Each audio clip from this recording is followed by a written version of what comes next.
Hello there, YouTube world.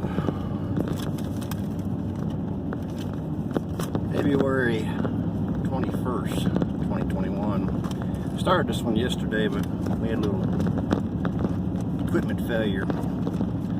And the world's bee, I think, had a little disagreement on what we were talking about yesterday and killed the old phone that we were trying to talk to.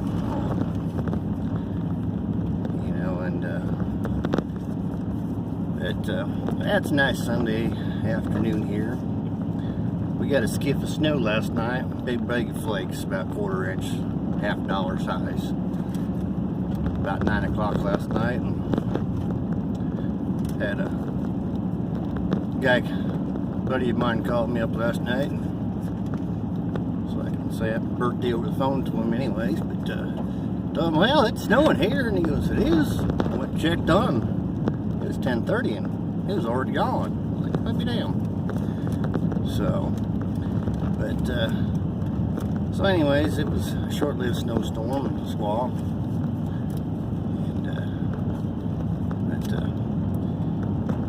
Well, yesterday I started off talking about about a meme or a photo going around on Facebook or Instagram talking about if you go back and tell your younger self, 21 or 18-year-old self, some advice or something to change, what would it be?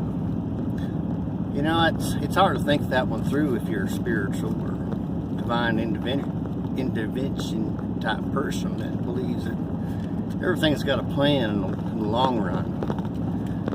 You know, and if you went back and told yourself something to change or some advice to, would that advice change any of those plans and that divine intervention? Is what you have to wonder about. You know, it's that cheek and grin thinking about the connections that were made between people because of you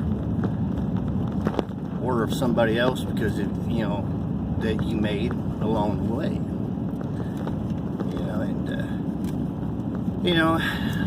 It's one of them things, I might, if we get a conversation going in these comments over the, here in the future, heck, put something down there about what would you change or what would you have wished someone had given you that was better, would have been, that you look back, would have been better advice for you or something else. And I'll chime back in and help, we'll talk back and forth on that in the comment section here, I hope.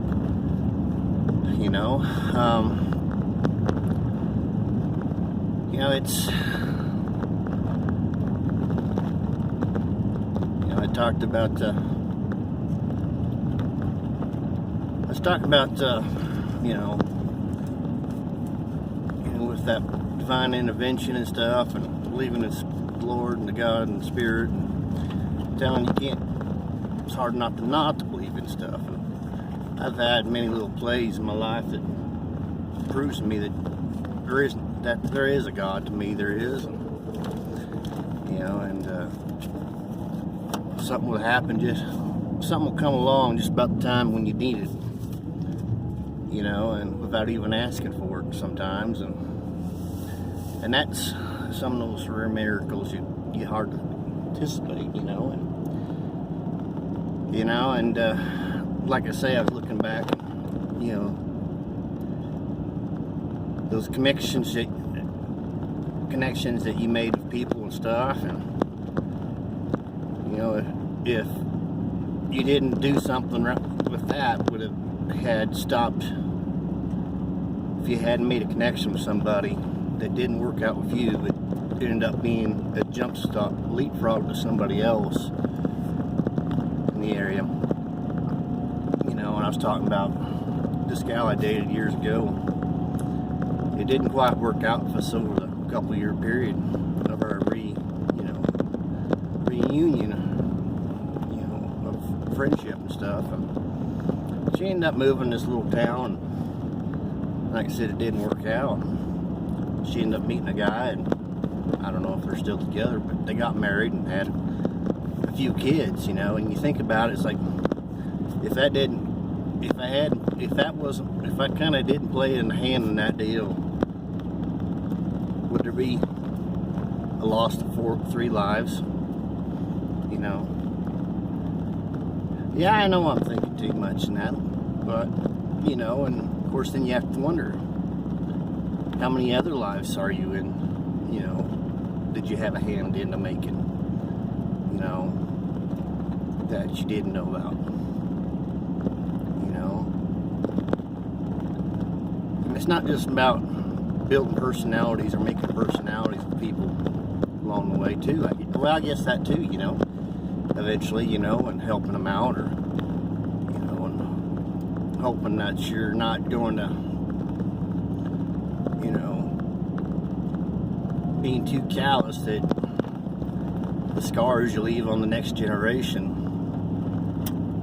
ends up being, you know, a big old wound on the you know, on the 3rd generation, or even the general public, you know. You scar your son so bad that he becomes a police officer that becomes pretty rigid against life and holds it against people, or, you know, your father dies, remarries, mom's pretty hard. You marry a guy and he drinks and alcohol, maybe pretty deep in the PSD, and, you know, pretty hard on you, and you end up meeting someone, you leave him, makes life pretty good with somebody else, but the next thing you know, you're, you know, being callous against your kids, and, you know, and then the oldest, you know, each of them have the little different symptoms of the product, and, you know, you don't realize it too much unless something goes wrong, and say one of your kids ends up getting married and he gets mad and upsets, and, you know, it doesn't go his way or something, and belittles people, or you know, and maybe verbal or physical abuse, and, you know, ends up maybe even being a sexual abuse in somehow, but, you know, and then you don't realize that all this is all tied together until you sit there and look at that sucker, those big old maps and formulas and stuff. You know, I'm not saying, yeah, I do agree that we're all responsible for our own mistakes as well, but we're responsible for our share of that mistake, you know, and how we take it off, you know. Of course, my decision is not to take forth the next generation on it, and, you know, kind of try to stop it dead in its tracks, you know, and but, you know, of course, there's other, you know, on my route or my branches, you know, and, you know, and that's how I planned on, you know, try to fix a little bit of that. But, you know, I still try to encourage people, or, you know, the best I can. They may come off a little bit on the negative side, but, you know, sometimes those double negatives end up being a positive in life. And, you know, they tell me I come out too strong and against people, and you got a strong personality, but, you know, it's that it's like that lost dog, strong personality maybe, or, you know, or you try standing up for yourself and it comes out too strong and pushes them away, I guess, or they don't know how to take it, I guess, and the other sense is I don't know how to push it, you know, give myself, and, you know, come in too easy, and, you know, because you're afraid to, if you don't speak up, you don't get a word in. If you speak up, you do get a word in. It makes them all mad. You know, and you know, we're going back to that old, you know, spiritual and God lines, and I've had a couple of those moments in my life, and I was telling a friend of ours here in town, and that about a couple of those, and he looks at me and he goes, "Geez, what are you doing with your life, man? Most people wait their whole life. They eat the word of that book and, worship every Sunday and never experience something like that. You're open your mouth to commit that you've had at least 2 of those. It's like, what are you doing with your life? What's God trying to do with you? That's the hard thing. We don't know.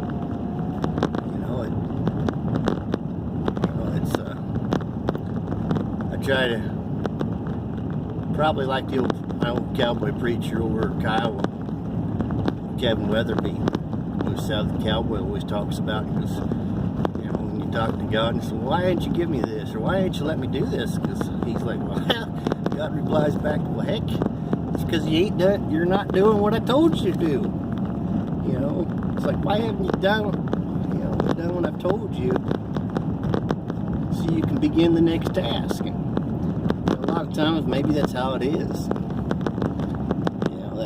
That first event was about 11 years ago, about between the 20th and,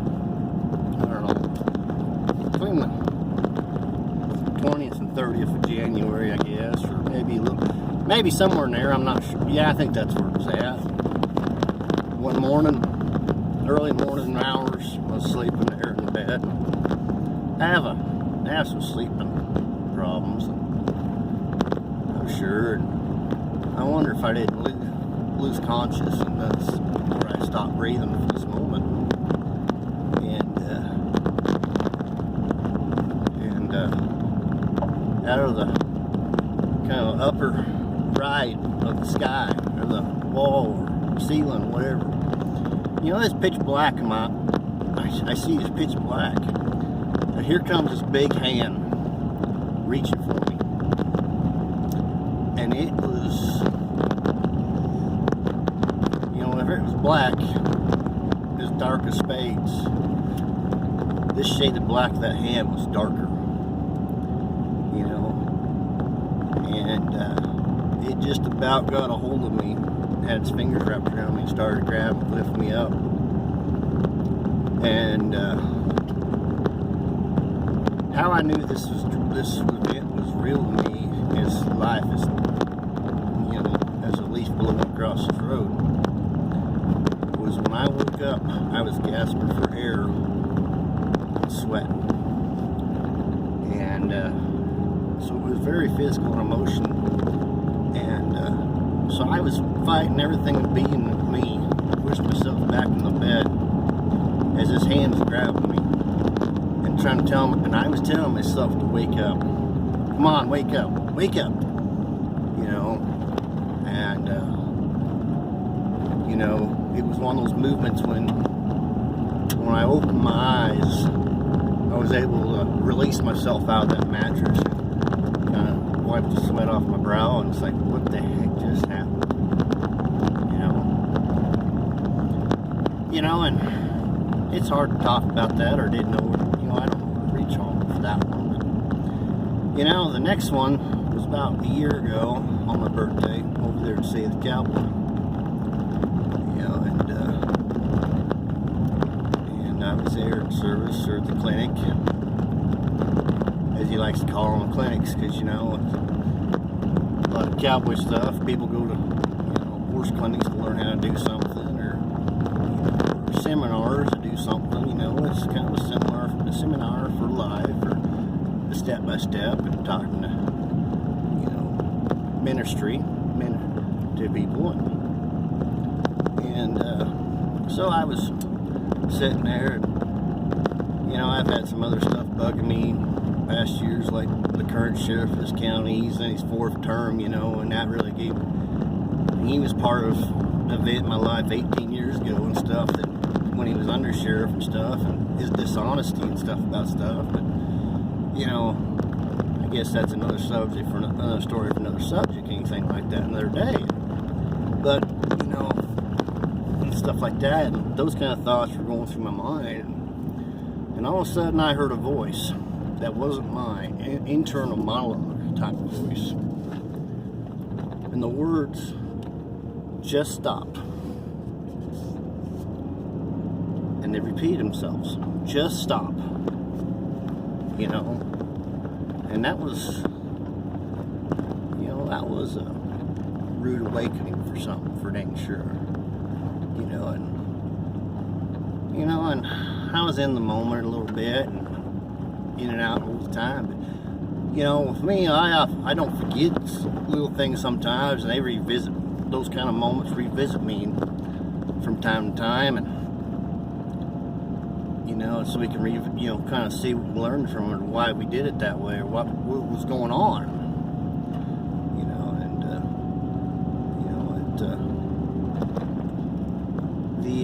So I went back and watched that clinic online there on Facebook on Save the Cowboy, or on the webpage or whatnot, the app, and on that there last year, and listen through it and see if I'd have missed. And there were some good points there at the beginning there when the opening little welcoming deal with old Ty Weber there was talking there with his son that was riding bikes, dirt bikes and stuff. And, he's like, he told him, well, you can have a bike, but you can only have one. It's like, well, Dad, you only have one. It's not like you can only have one horse, And, well, you gotta get one moving, But anyway, he was talking about, his son, sometimes his son's a good minister of life too.